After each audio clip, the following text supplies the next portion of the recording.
लेनी है।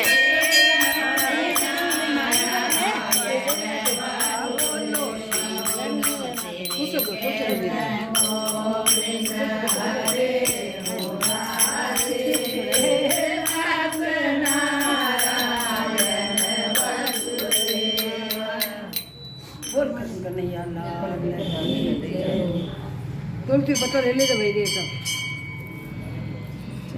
उससे भी ले लीजिए भगवान का। 11वां अध्याय। बोल कृष्ण कन्हैया लाल की जय हो, विष्णु भगवान की जय हो। एक समय जब समुंदर का पुत्र जलंधर अपनी स्त्री वृंदा के सहित असुरों को सम्मानित सभा में जा बैठा, तभी शुक्राचार्य भी वहां पहुंचे, जिनके तेज से सभी दिशाएं प्रकाशित हो गई। तब गुरु जी को आता देख असुरों सहित सागर पुत्र उठकर बड़े आदर से उन्हें प्रणाम किया, तेजस्वी गुरु के आशीर्वाद दिया और एक दिव्य आसन पर बिठाकर सब देवते यथा स्थान पर बैठ गए। और सागर पुत्र ने नम्रता से प्रश्न किया, हे गुरु जी, राहु का सिर किसने काटा, आप हमें बतलाइए। इस पर शुक्राचार्य ने विरोचन पुत्र हिरण्याकुश को अपने धर्मात्मा पौत्र का परिचय देकर देवता और असुरों और समुद्र मंथन को कहा।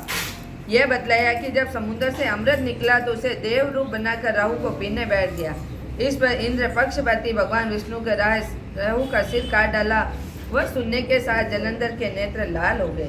उसने बड़े क्रोध आया, फिर अपने धर्मन नामक दूत को बुलाकर गुरु से कहा कि यह वृत्तांत सुनाया कि आज्ञा दी, तुम शीघ्र जाकर इंद्रपुरी में जाकर इंद्र को मेरी शरण में ले आओ। धर्मस्त्र जलधर के बड़ा निपुण दूत था, वह शीघ्र ही इंद्र की सुधर्मा नामक सभा में जा पहुंचा। उसने जलंधर के शब्दों में कहा कि हे देव आत्मा, तुमने समुद्र का क्यों मता और मेरे पिता के रत्नों को क्यों ले लिया? ऐसा कहकर तुमने अच्छा नहीं किया। यदि तू अपना भला चाहता है तो उन सब रत्नों सहित देवताओं के साथ मेरी शरण में आ, अंदर जा। मेरी सूरधाम के सत्य कन्याओं तेरा राज्य भ्रष्ट कर दूंगा।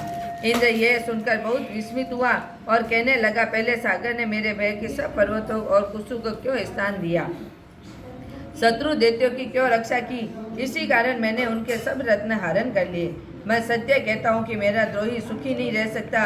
इंद्र की बात सुनकर वह दूत शीघ्र ही जलंधर के पास आया और सब बातें उससे कह सुनाई, जिसे सुनने ही दैत्य क्रोध के मारे अपने होठों को काटने लगा और देवताओं को जीतने के लिए उद्योग प्रारंभ कर दिया। फिर तो सब दिशाओं पर पाताल में करोड़ों दैत्य उनके पास पहुंच गए। शुभ निशुम्भ सेनापतियों के साथ लेकर जलंधर इंद्र से युद्ध करने लगा। शीघ्र इंद्र नंदन वन और विशाल सेना उतार दी। वीरों के शंख ध्वनि और घोर गर्जन से इंद्रपुरी गूंज उठी। अमरावती छोड़ देवता उसे युद्ध करने चले गए। भयानक मार काट हुई। दोनों पक्ष आचार्य अपने अपने मृतकों को जलाने लगे।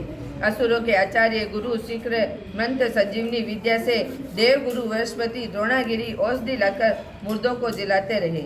इस पर जलंधर ने अपने गुरु शुक्राचार्य से क्रुद्ध होकर कहा, मेरे हाथ में मरे हुए देवता भी जी सकते हैं, जिलाने वाले औषधियाँ सब आपके पास ही हैं, फिर ये कैसे संभव है?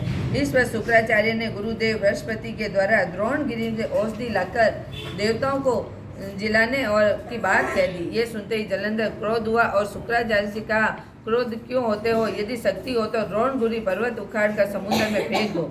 मेरे इस कथन को सत्यापन प्रमाणित हो जाएगा। इस तरह जलंधर खुद होकर शीघ्र ही द्रोणगिरी पर्वत पर जा पहुंचे और अपनी भुजाओं के द्वारा जड़ से उखाड़कर समुद्र में फेंक दिया। वह भगवान शंकर का तेज था, उसमें जलंधर के कई विचित्रता नहीं थी। पश्चात वह सागर पुत्र युद्ध भूमि में आकर बड़े वेग और देवताओं को संहार करने लगा। जब गुरु बृहस्पति औषधि लेने गए तो द्रोणगिरी पर्वत पर पहुंचे तो द्रोणगिरी की जगह वहाँ कोई सुना मैदान मिला। तब वह भयभीत होकर देवताओं के पास आ रहे कहा, युद्ध बंद कर दो, तुम लोग जलंधर को नहीं जीत सकोगे। पहले इंद्र ने जो भगवान शंकर का अपमान किया था, यह उसी का फल है। ये सुनकर देवता युद्ध की आशा त्याग अत्यंत व्याकुल हो इधर उधर भाग निकले। सिंधु सुत निर्भय होकर अमरावती में प्रविष्ट हो गया और इंद्र आदि सब देवताओं की गुफाओं में शरण ली। बोलो विष्णु भगवान की।